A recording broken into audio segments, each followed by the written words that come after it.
What's up, YouTube? It's Double D here, coming at you with a little short video about the things I dislike about the Sportster. And I really didn't want to do this video, as some people, I mean, there's not like many things I dislike about this bike. So, I mean, I'll put some things out there because a couple people had asked what would I change or why did I change, and so I'm just going to get into it. So here we go.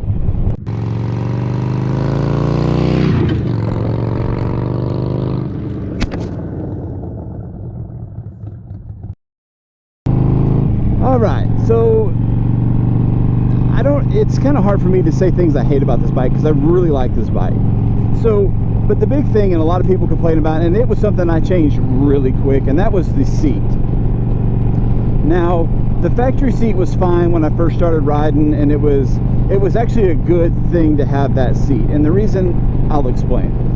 So as a newer rider, you know, I didn't know, you know, the difference of seats and cushions and, you know, couches and all that stuff like they like to say. And the big thing that I was seeing with these seats was, you know, a lot of people would say you couldn't ride but 15-20 minutes and it would, like, you know, hurt your butt. And I was like, you know, I was doing 30 and being okay, but I wasn't riding. I was riding around the block, riding in the parking lot, doing drills just to get myself familiar with the bike. And then once I started getting out further adventures and riding longer, I actually liked that my butt started to hurt within an hour, because it was like, okay, get off, relax, take a breather. And that was fine. And that lasted about, I don't know, 6 to 8 months. And then it was probably not even 8 months, probably just 6 months. And it was like, oh my God, I've got to get rid of this seat. Because I was starting to do hour to 2 hour stretches, going places, hanging out on the bike all day with friends, and it was like, all right, I gotta change the seat. So I stepped up to the Saddleman seat, and I will tell you, the Saddleman seat is a great dang seat, but you're gonna have to play with it for a long time because it takes a while to break it in. But once you break it in, I mean, I can go 2 hours, get off the bike, get right back on, and not have an issue after I fill up. So, and that's different for other people, and it just has to do with, you know, if you got more padding back there or not. I mean, I've got some, not a lot, but this Saddleman seat, I mean, big difference. I wasn't a fan of it at first until I put the fairing on, which helped keep me from sliding back with the wind, but that's the whole thing. This seat is phenomenal. I highly recommend it. So that is one thing I dislike about the Sportster, is the seat, and that's nothing that can't be fixed. The next thing I think is not a big deal, and it's just me being, you know, this bike wasn't designed for what I was doing. Like, I like to go to Oklahoma and visit some friends, even go down to San Antonio here soon, and it's the tank. So I get about 120 to 130 if I'm lucky on a tank of gas, and that's not, I mean, it's a lot, I guess, but when it comes to, you know, going on distance, it's not. Now, if I'm just puddling around town, like a lot of the times that I'm doing, like right now I'm just cruising around the back roads of my area, and I don't know, it's fine. But if you want to go long distance, this bike can do it. You're just going to have to schedule your stops for about 100 120 miles, and, you know, by then I'm usually wanting to get off and get a drink anyway, so I guess it works out to an extent. But I would like to get maybe another gallon here to get another 40 or 50 miles out of the tank, and I think that would be a big thing. But is it a deal breaker? Absolutely not. It's just a dislike. So that is what it is. Now, the rear suspension on this thing is, I thought, was okay. Didn't have any problems with it. I bottomed out a little bit here and there with the factory stuff, which, I mean, it wasn't a big deal, but it was like, you know, I didn't know any difference as a newer rider. But I put some very expensive shocks on here, the Legend Revo A's, and guys, I'm gonna tell you, it totally changed the ride of this bike. Now, I did go with the 13s, and it raised the back of the bike up a lot, and it's okay. It gives you a lot more room to travel, a lot more cushion, a lot more, you know, ability to do certain things. I don't like scratch the bottom of the bike when I'm going up on the lift anymore because the bike's raised up enough. I mean, just little things. But the suspension, you've got to change.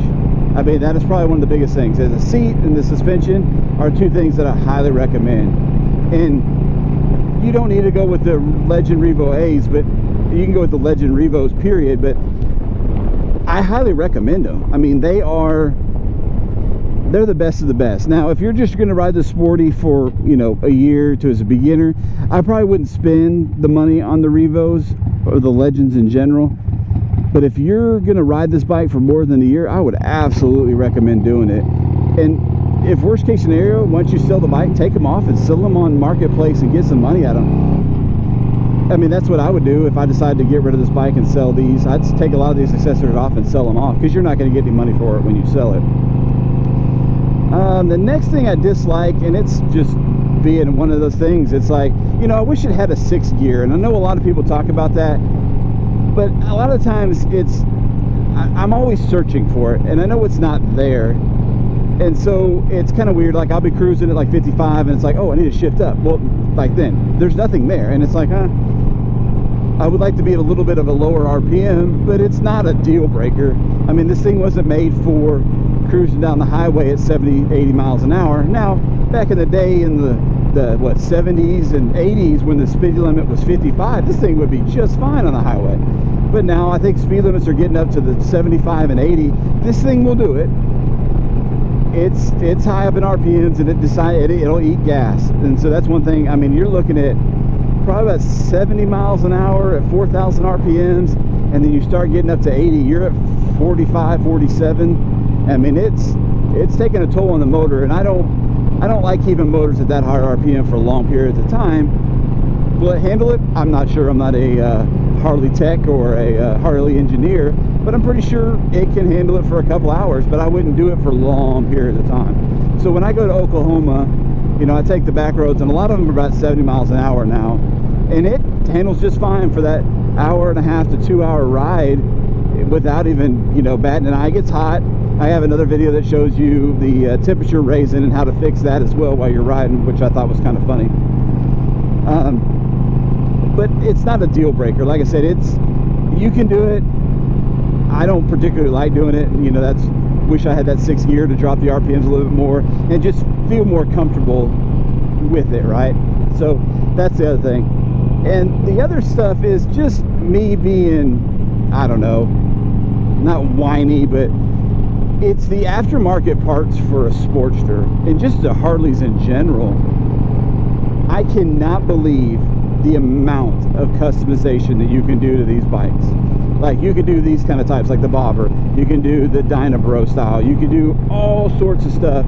You can upgrade the motors. You can do everything. And it's like, okay, when I bought this bike, I was doing exhaust, a seat, and that was kind of it, and the headlights, and changing them out to LEDs, and that was it. A whole bunch of money later, I've added a fairing, I've added this, I've added that, I've added pegs, I never knew. And guys, if someone tells you motorcycling is cheaper, it's not. Because this is your toy.